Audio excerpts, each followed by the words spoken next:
రైతు సోదరులందరికీ నమస్కారం. Welcome back to Harsha farming YouTube channel. మనం ఈరోజు ఈ వీడియోలో అయితే ఈ మిరప పంటలో ఇప్పుడు చాలామంది రైతులు వైరస్ ముడత వస్తుందని చాలామంది రైతులైతే మనకు కాల్ చేస్తున్నారు. సో ఈ వైరస్ ముడతకి ఎలాంటి మందులు వాడుకోవాలనేది పూర్తి సమాచారం ఈ వీడియోలో అయితే తెలియజేస్తానండి. వీడియోని అయితే పూర్తిగా ఎండ్ వరకు అయితే చూడండి. అలాగే వీడియోని చూస్తున్న వాళ్ళు లైక్ చేసి ఛానల్ని తప్పకుండా అయితే సబ్స్క్రైబ్ చేసుకోండి. సో వైరస్ ముడత అనేది ఇప్పుడు చాలా ఏరియాలో అయితే స్ప్రెడ్డింగ్ అనేది ఎక్కువగా ఉందండి. రోజు రోజుకి దాని ఉధృత ఎక్కువగా వ్యాప్తి చెందుతుంది. ఒక రైతు అయితే కూడా మనకు వీడియో అయితే పెట్టాడు. విపరీతంగా వైరస్ ముడత అనేది రావడం జరిగింది. సో ఆ రైతుకైతే మనం ఒక బెస్ట్ కాంబినేషన్ మందులే చెప్పడం జరిగింది 2 డోసులుగా అయితే. సో ఆ 2 డోసులు అనేది కూడా మీకు ఈ వీడియోలో అయితే తెలియజేస్తాను. వీడియోని అయితే పూర్తిగా చూడండి. అలాగే వీడియోని చూస్తున్న వాళ్ళు లైక్ చేసి ఛానల్ని తప్పకుండా అయితే సబ్స్క్రైబ్ చేసుకోండి. సో వీడియోలోకి వెళ్ళినట్లయితే మనకు ఈ వైరస్ ముడత అనేది మనకు మేజర్గా పోషకాల లోపం అనేది మొక్కకి రోగనిరోధక శక్తి అనేది తక్కువగా ఉన్న మొక్కకి వైరస్ ముడత అనేది ఎక్కువగా వచ్చే అవకాశం ఉంటుంది. మనం మిరప పంటలో ఏ మొక్క అయితే బలహీనంగా ఉంటుందో మొదటగా దానికి వైరస్ అనేది స్టార్ట్ అవుతుందండి. ఆ మొక్క నుంచి మనకు ఇంకా వేరే మొక్కకు స్ప్రెడ్ అవ్వడానికి మేజర్ కారణం తెల్లదోమ. సో వైరస్ వచ్చిన మొక్క నుండి వేరే మొక్కకు వైరస్ స్ప్రెడ్ కావాలంటే అది తెల్లదోమ అనేది వైరస్ వచ్చిన మొక్క నుండి రసం పీల్చి ఆరోగ్యకరంగా ఉన్న మొక్కకు వెళ్ళి రసం పీల్చడం వల్ల ఆ విధంగా వైరస్ అనేది స్ప్రెడ్డింగ్ అనేది అవ్వడం జరుగుతుంది. రైతులు ఇది ఒక గమనించుకోండి. సో మనం మేజర్గా ఇప్పుడు వైరస్ ముడత వచ్చింది అనుకుంటే తెల్లదోమను అనేది మనం నియంత్రణ చేసే మందులు వాడుకుంటేనే స్ప్రెడ్డింగ్ అనేది ఆగడం జరుగుతుంది. వచ్చిన మొక్కకైతే ఎలాంటి మందులు స్ప్రే చేసినా రిజల్ట్ అయితే ఉండదు. సో స్ప్రెడ్డింగ్ అయితే ఆపే మందులనే మనం స్ప్రే చేసుకోవాల్సి ఉంటుంది. అందుకే మొదటగా తెలుసుకున్నట్లయితే మనకు వైరస్కి వచ్చి మనకు ఈ బెస్ట్ అగ్రో లైఫ్ వాళ్ళది మనకు రాన్ఫిన్ అని ఒక కొత్త ప్రోడక్ట్ అయితే రావడం జరిగిందండి. సో ఆల్రెడీ గత సంవత్సరం నుంచే ఉంది రాన్ఫిన్ అనేది. ఇందులో 3 రకాల టెక్నికల్స్ అయితే ఉంటాయి. పైరిప్రాక్సిఫిన్ ప్లస్ డైఫెన్థ్యూరాన్ ప్లస్ మనకు డైనోటిఫిరాన్ ఈ 3 రకాల టెక్నికల్స్ దోమకు సంబంధించినవి అయితే ఉండడం జరుగుతుంది.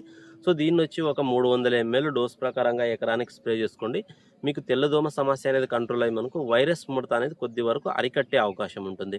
సో పూర్తిగా మనకు వచ్చిన మొక్కలు రికవర్ అయితే కొత్త మొక్కలకు రాకుండా అరికట్టే విధంగా అయితే ఇది పనిచేయడం జరుగుతుందండి. సో ఈ రాన్ఫిన్ అయితే ఒక ఎకరానికి 300 డోస్ ప్రకారంగా వాడుకోండి. దీని కాంబినేషన్లో మీకు నల్లి సమస్య, త్రిప్ సమస్య ఉంటే క్యూబ్యాక్స్ పవర్ అనేది కూడా తీసుకోండి. మీకు మంచి ఫలితం అయితే ఉంటుందండి. సో ఇందులో ఎక్సిథైజాక్స్ ప్లస్ ఫిప్రోనిల్ అనేది ఉంటుంది. సో ఈ రాన్ఫిన్ క్యూబ్యాక్స్ పవర్ అనేది స్ప్రే చేసుకోండి. వైరస్ ముడత కంట్రోల్ అవుతుంది, త్రిప్స్ అనేది కంట్రోల్ అయితే అలాగే నల్లి అనేది కూడా కంట్రోల్ అవ్వడం జరుగుతుందండి.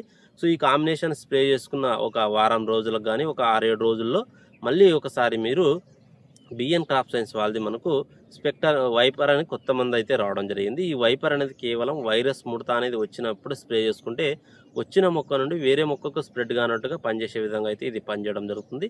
సో ఈ వైపర్ అనేది స్ప్రే చేసుకోవడం వల్ల మనకు పూత అనేది వస్తుంది. ప్లస్ మనకు వైరస్ ముడత అనేది ఒక చెట్టుకు వచ్చిందంటే మీరు మళ్ళీ దాన్ని స్ప్రే చేయడం వల్ల కొత్త మొక్కలకు అనేది రాకుండా అక్కడికి స్టాప్ అయిపోయే విధంగా అయితే పనిచేస్తుంది. సో దీన్ని ఒకసారి స్ప్రే చేయకముందు ఒక మొక్కకైతే అబ్జర్వ్ చేయండి. వైరస్ స్టార్టింగ్ స్టేజ్లో ఉన్న మొక్కకైతే అబ్జర్వ్ చేయండి.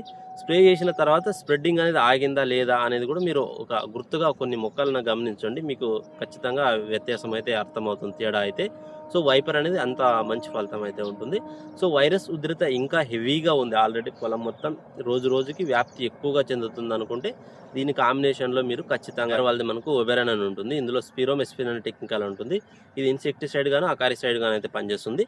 సో ఈ వైపర్ కాంబినేషన్లో ఒబెరాన్ అయినా కూడా తీసుకోండి. మీకు మంచి ఫలితం అయితే ఉంటుంది. నల్లి కంట్రోల్ అవుతుంది, అలాగే దోమ అనేది కంట్రోల్ అయ్యి తెల్లదోమ యొక్క పెట్టిన గుడ్ల దశ నుంచి తెల్లదోమ వరకు నివారించే విధంగా అయితే ఇది పనిచేయడం జరుగుతుంది. వైపరు ప్లస్ మనకు ఒబెరాన్ కాంబినేషన్లో స్ప్రే చేసుకోండి. మీకు ఎక్సలెంట్ రిజల్ట్ అయితే ఉండడం జరుగుతుందండి. సో రిజల్ట్ అనేది స్ప్రే చేసిన తర్వాత మీకు తేడా అనేది ఖచ్చితంగా అర్థమవుతుంది. ఎందుకంటే వైరస్ ముడత అనేది అంత ప్రమాదకరమైంది. ఎందుకంటే ఒకసారి మన పొలంలో అటాక్ అయిందంటే దాని వ్యాప్తి రోజు రోజుకి పెరుగుతూ ఉంటుంది. కాబట్టి ఖచ్చితంగా అయితే వైరస్ని మాత్రం నెగ్లెక్షన్ అయితే చేయకండి. సో ఖచ్చితంగా కాంబినేషన్ ప్రకారంగా వెళ్తేనే మీకు మంచి ఫలితం అయితే ఉంటుందండి. సో ఈ కాంబినేషన్ అనేది స్ప్రే చేసుకున్న తర్వాత మీకు వైరస్కు మళ్ళీ మీరు స్ప్రే చేసుకోవాల్సిన అవసరం లేదు మందులంటే. ఎందుకంటే అక్కడికే మనకు వైరస్ సమస్య అనేది కంట్రోల్లోకి వచ్చే అవకాశం ఉంటుంది. సో మళ్ళీ ఒకసారి మీకు వైరస్ ముడత అక్కడక్కడ మరి కొత్త మొక్కలకు కనిపిస్తుంది అనుకుంటే ఒకసారి మీరు టాటా కంపెనీ కింద క్లస్టోన్ అయితే ఒకసారి స్ప్రే చేసుకోండి. సో ఇందులో వచ్చి మనకు పైరిఫ్లిక్ కొనజోన్ అనే టెక్నికల్ అయితే ఇందులో ఉంటుంది క్లస్టోలో వచ్చి. సో దీన్ని అయితే మీరు స్ప్రే చేసుకోవడం వల్ల మనకు ఇది వైరస్ సమస్యను అరికట్టి తెల్లదోమకు ఎఫెక్టివ్గా పనిచేసే అవకాశం ఉంటుంది. సో ఇది కూడా స్ప్రే చేయడం వల్ల మనకు మంచి ఫలితం అయితే ఉంటుందండి. సో టాటా వాళ్ళది క్లస్టో దొరికితే క్లస్టో తీసుకోండి, లేకపోతే నిచ్నో వాళ్ళది జింగాలా అని ఉంటుంది సేమ్ టెక్నికల్తో. సో జింగాలా అయినా కూడా స్ప్రే చేసుకోండి. మీకు మంచి మంచి ఫలితం అయితే ఉంటుందండి. సో ఈ మీరు చెప్పిన కాంబినేషన్స్ వాడుకుంటే మీకు వైరస్ సమస్య 100% కంట్రోల్ అవ్వడం జరుగుతుందండి. ఎందుకంటే వచ్చిన మొక్కలను అయితే రికవరీ చేయలేదు. ఇప్పుడు చెప్పిన 3 మందులు కూడా ఎలాంటి రికవరీ అయితే చేయలేవు.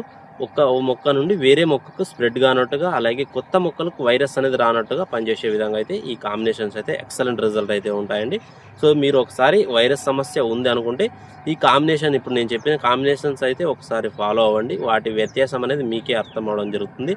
కొట్టక ముందు వైరస్ అనేది ఎంత స్ప్రెడ్డింగ్ అయ్యేది, కొట్టిన తర్వాత స్టాప్ అయిందా లేదా అనేది కూడా ఖచ్చితంగా మీకు అర్థం అవడం జరుగుతుంది. మీరు యాక్చువల్గా గుర్తుపెట్టుకోవడానికి కొన్ని మొక్కలను అయితే చూసుకోండి. వైరస్ అనేది ఎక్కడైతే మీ మొక్క కనిపిస్తుందో అక్కడ కొన్ని మొక్కలను గమనించండి. స్ప్రే నేను చెప్పిన షెడ్యూల్ ప్రకారంగా స్ప్రే చేసిన తర్వాత రిజల్ట్ అనేది ఏ విధంగా ఉందో మీరే గమనించుకుంటారు. సో ఈ విధంగా స్ప్రే చేసుకోండి, మంచి ఫలితం అయితే ఉంటుంది. వీడియోని చూస్తున్న వాళ్ళు లైక్ చేసి ఛానల్ తప్పకుండా సబ్స్క్రైబ్ చేసుకోండి.